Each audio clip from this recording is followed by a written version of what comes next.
Assalamualaikum warahmatullahi wabarakatuh. Halo anak-anak, selamat pagi. Semoga kalian semua dalam keadaan sehat dan tetap semangat belajar.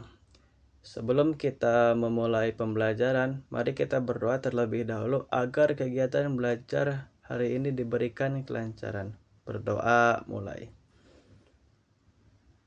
Berdoa selesai.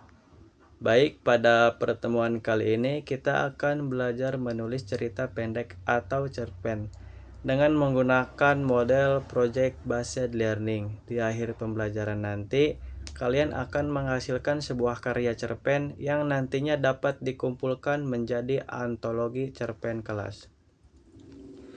Sebelum kita ke materi, coba kalian ingat-ingat sebuah pengalaman yang paling berkesan dalam hidup. Misalnya pengalaman bersama keluarga, sahabat, atau ketika mengalami kejadian yang tidak terlupakan.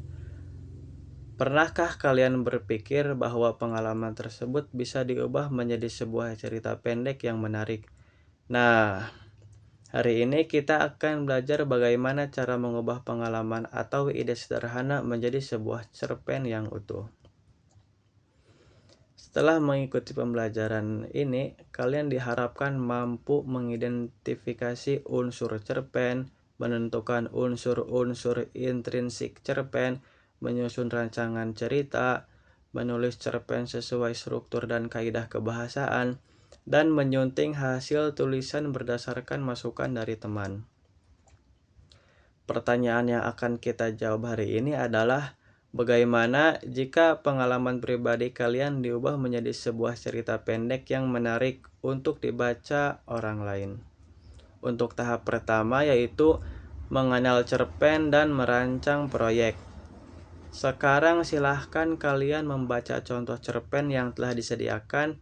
Saat membaca, coba perhatikan struktur cerpennya, yaitu orientasi, komplikasi, dan resolusi.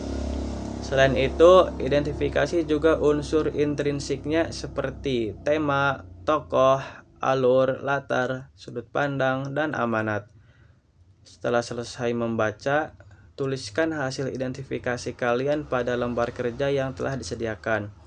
Selanjutnya, tentukan ide cerita yang akan kalian tulis.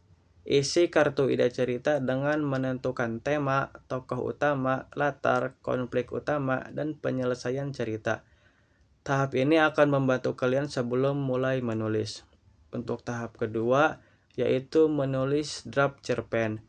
Setelah ide cerita selesai disusun, sekarang saatnya kalian mengembangkan ide tersebut menjadi sebuah cerpen. Gunakan struktur yang telah dipelajari. Pastikan cerita memiliki pembukaan yang menarik, konflik yang jelas, dan penyelesaian yang logis. Perhatikan pula penggunaan pilihan kata, dialog, ejaan, dan tanda baca agar cerita lebih mudah dipahami oleh pembaca. Apabila kalian mengalami kesulitan, jangan ragu untuk bertanya kepada guru. Untuk tahap ketiga yaitu penyuntingan. Setelah selesai menulis, tukarkan hasil cerpen kalian dengan teman. Bacalah cerpen teman kalian secara teliti, berikan masukan yang membangun, misalnya mengenai alur cerita, tokoh, penggunaan bahasa, ejaan, maupun tanda baca. Setelah memperoleh masukan, perbaiki kembali cerpen kalian agar hasilnya menjadi lebih baik. Untuk tahap keempat yaitu presentasi dan publikasi. Selanjutnya, beberapa peserta didik akan diberikan kesempatan untuk membacakan cerpennya di depan kelas. Peserta didik lainnya dapat memberikan apresiasi serta tanggapan yang positif terhadap karya temannya. Seluruh cerpen yang telah selesai nantinya akan dikumpulkan dan disusun menjadi sebuah antologi cerpen kelas sebagai hasil akhir proyek pembelajaran. Baik anak-anak, sebelum kita akhiri pembelajaran hari ini, coba lakukan refleksi. Apa yang paling mudah ketika menulis cerpen? Dan apa kesulitan yang kalian alami selama proses menulis cerpen? Lalu pelajaran apa yang kalian peroleh hari ini? Saya berharap Melalui kegiatan ini, kalian tidak hanya mampu menulis cerpen, tetapi juga mampu menuangkan ide, pengalaman, dan kreativitas dalam bentuk karya tulis yang menarik.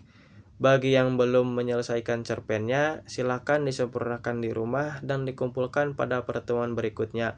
Terima kasih atas semangat belajar kalian hari ini. Mari kita tutup pembelajaran dengan membaca hamdalah bersama. Alhamdulillahirabbil alamin.